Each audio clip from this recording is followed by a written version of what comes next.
এজন্য আল্লাহ তাআলা সূরা আল ইমরানের 105 নম্বর আয়াতে বললেন, ওয়ালা তাকুনু কাল্লাযীনা তাফাররাকু ওয়াখতালাফু মিন বা'দি মা জাআহুমুল বাইয়িনাত ওয়া উলাইকা লাহুম আযাবুন আযীম। খবরদার, প্রমাণ পাওয়ার পরেও, দলিল নাজিল হওয়ার পরেও যারা বিরোধ করেছে, ইখতিলাফ করেছে, বিচ্ছিন্ন হয়েছে, খবরদার তোমরা তাদের মতো হয়ো না। যদি তাদের মতো হও তাহলে জেনে রাখো, ওয়া উলাইকা লাহুম আযাবুন আযীম, তাদের জন্য আমি মর্মন্তুদ শাস্তি প্রস্তুত করে রেখেছি। যারা বিচ্ছিন্ন হয়েছে, বিরোধ করেছে, তারা কারা? ইহুদি নাসারারা। এই আয়াতের তাফসীরে কাল্লাযীনা তাফাররাকু ওয়াখতালাফু, যারা বিচ্ছিন্ন হয়েছে, বিরোধ করেছে, তারা কারা? মুফাসসিরিন ইকরাম বলেছেন তারা ইহুদি নাসারারা। আওয়াজ করে বলুন তো, তারা কারা? ইহুদি নাসারারা।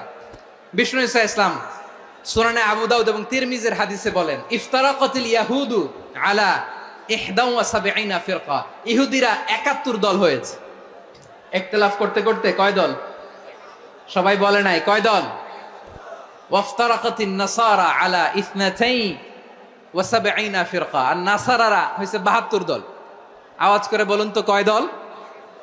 ওয়াসাতাফতারিকু হাযিহিল উম্মাহ বি73 ফিরকা।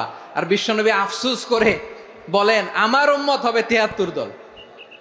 ইহুদি 71 দল, নাসারা 72 দল, আর আমার উম্মত। বুঝে থাকলে আওয়াজ করে বলেন। বিশ্বনবী বলেছেন, আমার উম্মত ভাগ হবে কয় দলে? কুল্লুহা ফিন্নার, সব জাহান্নামে যাবে, ইল্লা ওয়াহিদা, একটা দল ছাড়া। সাহাবারা বললেন, মান হিয়া ইয়া রাসূলুল্লাহ, সেই নাজাত প্রাপ্ত জান্নাতি দল কোনটা? আপনি কি আমাদের বলবেন না? আপনি মেহেরবানি করে একটু বলে দেন তারা কারা। বিশ্বনবী বললেন, মা আনা আলাইহি ওয়া আসহাবি, আমি এবং আমার সাহাবারা যেই মতের উপর, যেই পথের উপর আছে, এই মত এবং পথের উপর যারা থাকবে তারাই জান্নাতের দল হয়ে যাবে। যারা আমার মত, আমার সাহাবীর মত এবং পথকে অনুসরণ করবে তারাই জান্নাতে যাবে। তাহলে প্রিয় ভাইয়েরা, আমরা কি আর ইখতিলাফ করব? কাদা ছোড়াছুরি করব? করবেন না যে বোঝাই তো যাচ্ছে দৃশ্য দেখে।